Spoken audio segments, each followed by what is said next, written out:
इस वीडियो में हम करेंगे हिंदी की पोएम्स कुंडलिया जिसके कवि जो है गिरधर कविराय है। तो फर्स्ट क्वेश्चन है, गिरधर कविराय जी का मूल नाम क्या है? तो इनका जो मूल नाम है वो है गिरधर कविराय भाट। श्री शिव सिंह के अनुसार गिरधर कविराय जी का जन्म कब हुआ था? तो इनके अनुसार संवत 1770 में हुआ था। गिरधर कविराज जी ने अपनी कविता का विषय बनाया, किसको बनाया अपने कविता का विषय? इन नीति, बैराग, अध्यात्म, तो ये सभी को ही इन्होंने अपनी कविता का विषय बनाया।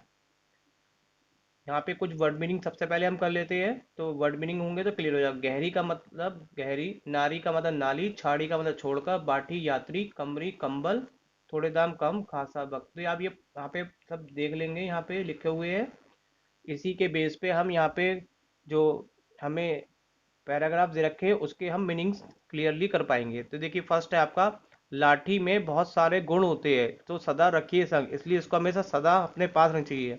इससे हम नदी नाली सबकी गहराई को नाप सकते हैं और उसको नापने के साथ साथ पार भी कर सकते हैं। और अगर कोई कुत्ता हमें झपटे तो हम उससे उससे अपने आप को बचा सकते हैं। दुश्मन से भी हम लाठी से लड़ सकते हैं। तो गिरधर यहाँ पे कहते हैं कि अगर धूल भरे मार्ग में यात्री करे तो सारे हथियार छोड़कर लाठी को अपने साथ रखना चाहिए।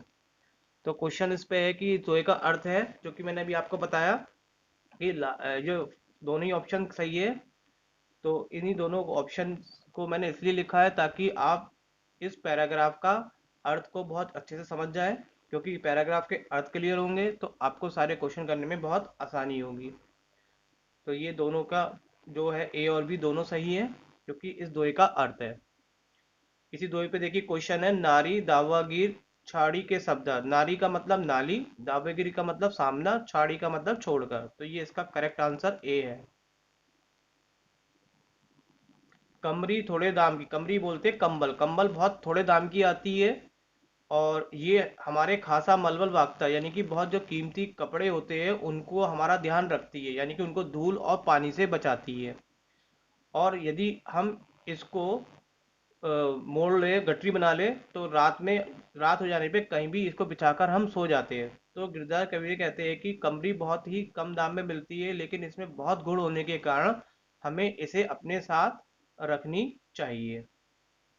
तो उसके बिहाफ पे हम यहाँ पे देख सकते हैं कि कमरी के कितने सारे काम हैं।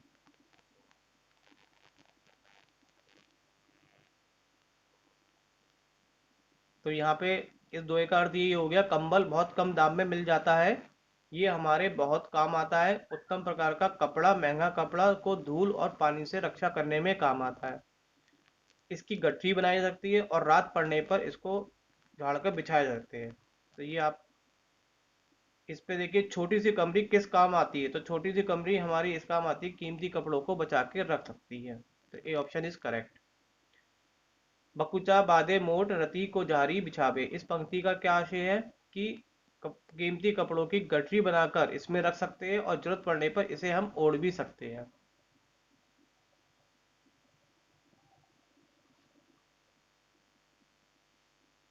खासा मलबल वागता उन पर राखेबान, मतलब जो कपड़े आपके महंगे होते हैं, उत्तम होते हैं, उनको इसमें लपेट कर रख देते थे, वो उसको धूल और पानी दोनों से बचाती है। तो दोनों ऑप्शन यहाँ पे सही है।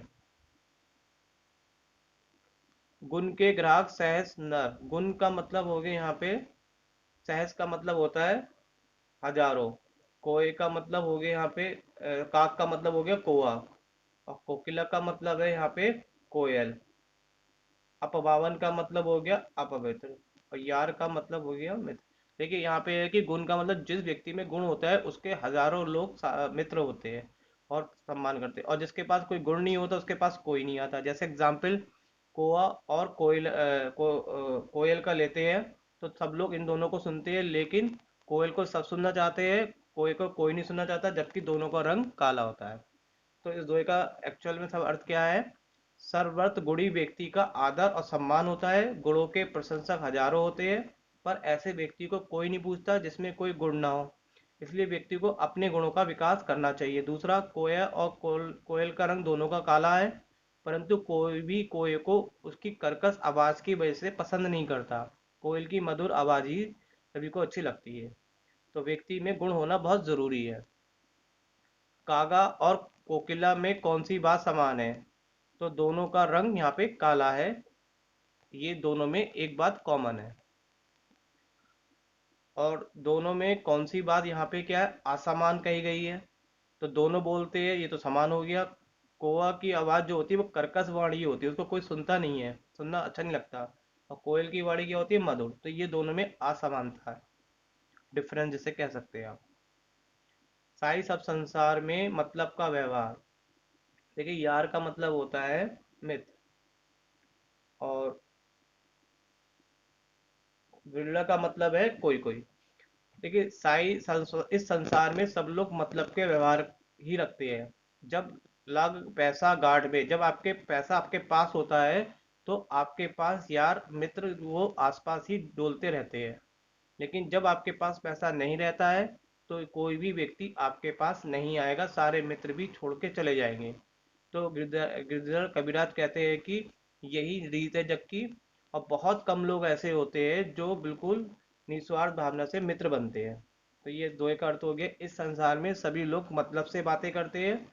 जब तक किसी व्यक्ति के पास धन दौलत होती है तब तक उसके अनेकों लोग मित्र बन जाते हैं। पर जैसे ही उसके पास पैसे समाप्त हो जाते हैं तो लोगों की उससे मित्रता भी समाप्त हो जाती है। तो संसार में बहुत कम लोग हैं जो आपके बिना स्वार्थ से ही मित्रता करते हैं। रहिए लटपट कटी दिन बरु धामे माँ सोए। मतलब आपका दिन कैसे भी आप काट रहे हो, जीवन भर काटते रहिए, लेकिन हमेशा ध्यान रखिए वहां मत बैठिए जहाँ तरु पत्रो। तरु का मतलब होता है पेड़ पतला, जहाँ पेड़ पतला हो वहां पे नहीं बैठना चाहिए, क्योंकि वो पेड़ आपको कभी भी धोखा दे सकता है। जब आंधी या तूफान आएगी तो टूट के गिर जाएगा। तो गिरधर कविराज जी कहते हैं हमेशा मोटे वृक्ष की छाया में ही बैठना चाहिए। तो दो का अर्थ हो गया, चाहे किसी भी स्थिति में जीवन व्यतीत कर लो, परंतु उस पेड़ की छाया में कभी नहीं बैठना चाहिए जो पतला कमजोर हो, क्योंकि तेज हवा चलेगी तो पतला पेड़ जड़ से उखड़ जाएगा। हमें मोटे पेड़ का ही सहारा लेना चाहिए जो आंधी के प्रहार को सहन कर ले और दो करे।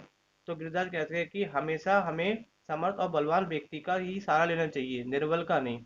क्योंकि निर्बल व्यक्ति ना तो अपनी सुरक्षा कर पाएगा और ना ही दूसरे की। तो यहाँ पे ये सारे ऑप्शन यहाँ पे करेक्ट हो गए आपके।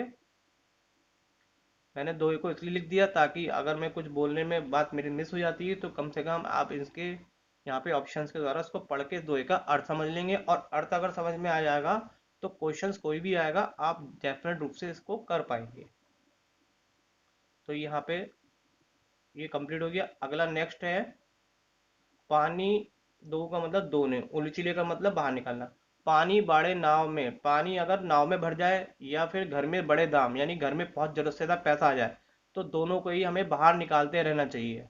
राम सुनो हमेशा भगवान का नाम ले और परोपकार काम करे, और जरूरत पड़ने पे हमें अपनी चीज को भी झुका देना चाहिए, मतलब अपने आप को भी समर्पण कर देना चाहिए।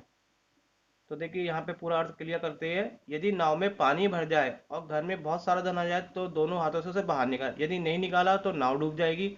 और बहुत सा धन आने पर उसे परोपकार के कार्य में लगाना चाहिए। हमें प्रभु के नाम का स्मरण भी करना चाहिए, और परोपकार के लिए यदि अपने जीवन का बलिदान भी देना पड़े तो दे देना चाहिए। तो कबीरदास जी कहते हैं कि बड़े बुजुर्ग जो हमारे होते हैं उन्होंने हमें यही शिक्षा दी है कि हमें अपने जीवन को अच्छे ढंग से जीवन यापन करना चाहिए ताकि हमें लोगों से सम्मान मिल सके। राजा के दरबार में जैसे समाया, और देखिए राजा के दरबार में जब कोई नहीं जाना चाहिए जब तक आपको कोई बुलाए ना। और वहां नहीं बैठना चाहिए जहां कोई आपको बैठे और उठा दे। और चुपचाप बैठना चाहिए, बेफालतू नहीं बोलना चाहिए, और नहीं बेफालतू हंसना चाहिए किसी वजह से, ताकि आपका कोई मान सम्मान हो ना दे। तो राजा के दरबार में अवसर पाकर ही जाना चाहिए, हमें अपनी हैसियत देखकर ही स्थान ग्रहण करना चाहिए।